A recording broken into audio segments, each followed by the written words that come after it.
Ja tu esi uzņēmējs un skaties šo video, man tev ir jautājums. Kā tu apmāci savus pārdevējus? Vai tavas pārdošanas apmācības aprobežojas ar to, ka tu pastāsti par to, kāds produkts jāpārdod?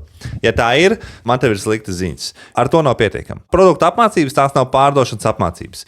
Ja tev pat cilvēkam CV būs rakstīts, ka viņš ir strādājis pārdošanā 15 gadus, diemžēl tas neko nenozīmē. Tā nav garantija, ka cilvēks zina, ko viņš dara. Tāpēc mans ieteikums pilnīgi jebkuram uzņēmējam ir izveidot iekšēju pārdošanas apmācību sistēmu, kurā tu izlaiž cauri pārdevēju pārdošanas apmācībām. Un pārdošanas apmācības nozīmē to, ka tev ir konkrēta sarunu struktūra tavam uzņēmumam pielāgota, kā ir jāstrukturē sarunas ar klientiem.